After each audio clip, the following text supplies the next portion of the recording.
Hello everyone and welcome to another casual review. Today I'm talking about God of War Valhalla. God of War Valhalla is a separate game mode that came bundled in with God of War Ragnarok. Think of it like a additional free DLC game mode that came like about a year after the original God of War Ragnarok came out. It takes the God of War combat that you're used to and turns it into a roguelite genre. Now, I've explained this before, but for those of you who don't know, there's a difference between roguelike and roguelite. A roguelike game is kind of like an old-fashioned arcade game where you're playing through, and when you die, you essentially have to start all the way over from the beginning from scratch. A roguelite will carry over elements that you unlock over time, whether it is purely cosmetic or whether they give you slight stat boosts. So something like Hades would be a roguelite game because every time you do a run, you can boost up your stats or power up your weapons and stuff like that. So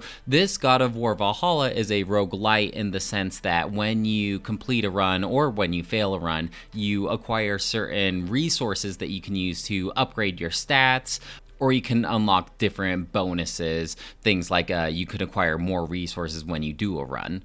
As far as the plot goes, this is canon, where after the events of God of War Ragnarok, Kratos receives an invitation to go to Valhalla.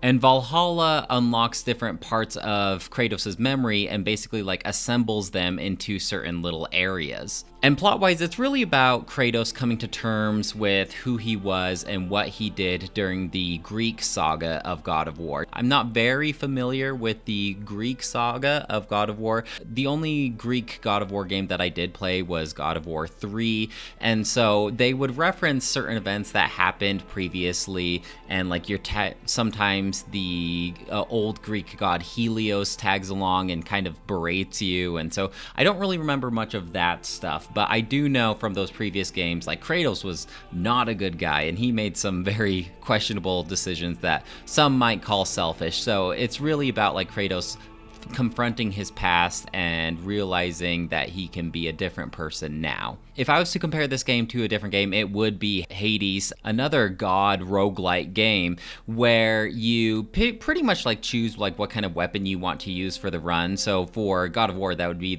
either be your axe, the Chaos Blades, or the spear, and you choose like an upgrade path to acquire certain bonuses and upgrades for that particular weapon. That's not to say like once you choose, okay, I'm going to go down the spear upgrade path, I can't use my Blades of Chaos or the Leviathan blade, but you are encouraged to mainly use the spear because that's what you'll be getting most of your upgrades for. And you essentially go into these rooms where you fight the enemies, and then you get awarded with some kind of upgrade that gives you two choices. Do you want to upgrade this, or do you want to upgrade this? Do you want to unlock a light runic attack, or do you want to boost up your stats? And so it's very Hades in that aspect. You'll go through a couple randomly generated rooms full of enemies that reflect the 9 realms that you visit in the God of War Ragnarok game. And then the second half of a run typically is like almost like a time-based kind of area where there's a certain time limit and you have to go around to these different rooms and defeat these enemies, but every time that time limit runs out, the enemies get stronger and stronger. So you're trying to go through this area and acquire as many different resources and bonuses and upgrades that you can for the final boss that you always fight at the end of each run. So it's kind of like a risk and reward, right? You want to keep going and you collect as many upgrades as possible, but the enemies are getting stronger, so that definitely increases the risk of losing health or even dying. And once you die, you start back on the beach at the very beginning of the Valhalla. Now, it's really not that big of a deal because the runs in God of War Valhalla are actually fairly short. A whole run would take me maybe 20 to 30 minutes. So I never really felt like a huge sense of loss when I did die. That being said, maybe it's just because I came off of God of War Ragnarok, but I'm fairly familiar with like the combat controls and everything like that. But I think I only died twice. The rest of the time I was able to finish runs. And you are encouraged to go through the runs over and over again. Like you haven't officially beat Valhalla until you do maybe like 5 or 6 successful runs. But just like Hades, the upgrades for this game are a very big incentive to keep keep going even if you die, then you should acquire at least some resources. Like, okay, so now I'll permanently unlock more strength, or I'll permanently unlock like another slot for some runic ability. And in addition to choosing your weapon, you also are given like what kind of shield you want, what kind of runic ability you want to use, and what kind of Spartan Rage ability you want to use as well. And they do have a couple, like if you use the randomly recommended shield and runic ability, then you will acquire bonus resources when you do the run. And so the cool thing about this whole game, if you really do like the God of War combat, it really encourages you to go out of your comfort zone. If like you only ever really use the axe, then maybe you find some like really good upgrades for the Chaos Blades, and it kind of encourages you to use different attacks and strategies than what you are normally used to. And then it's funny because sometimes you'll realize like, oh wow, this is actually like a really good shield or a really good runic ability. I should have been using this more often when I was playing through God of War Ragnarok. This game also introduces a new Spartan Rage ability where you pull out this giant sword from the Greek God of War saga, and apparently like when you beat this game, then you do unlock that ability in God of War Ragnarok. I think only in New Game Plus, however. But yeah, each run is slightly different. I did start feeling like the gameplay was getting a little repetitive, but that being said, I played this all in one sitting. It took about maybe like 4 to 5 hours, so I played this all on a day off on a Sunday,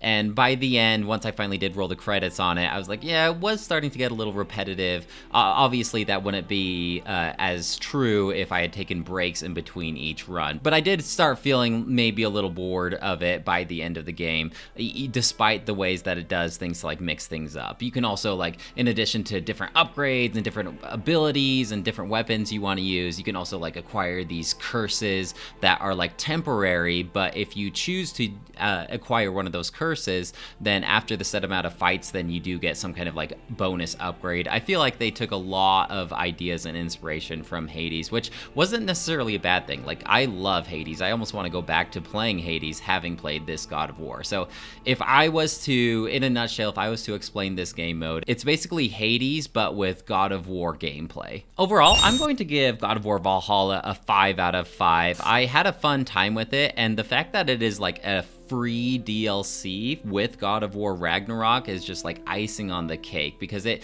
really could have been easily like a $10 to $15 game is maybe like the most that I would spend on something like this, but the fact that it was free is just awesome. Well guys, that's it for me. Let me know if you have any questions or comments about God of War Valhalla, and I'd love to hear what you have to say. Otherwise, I'll talk to you later.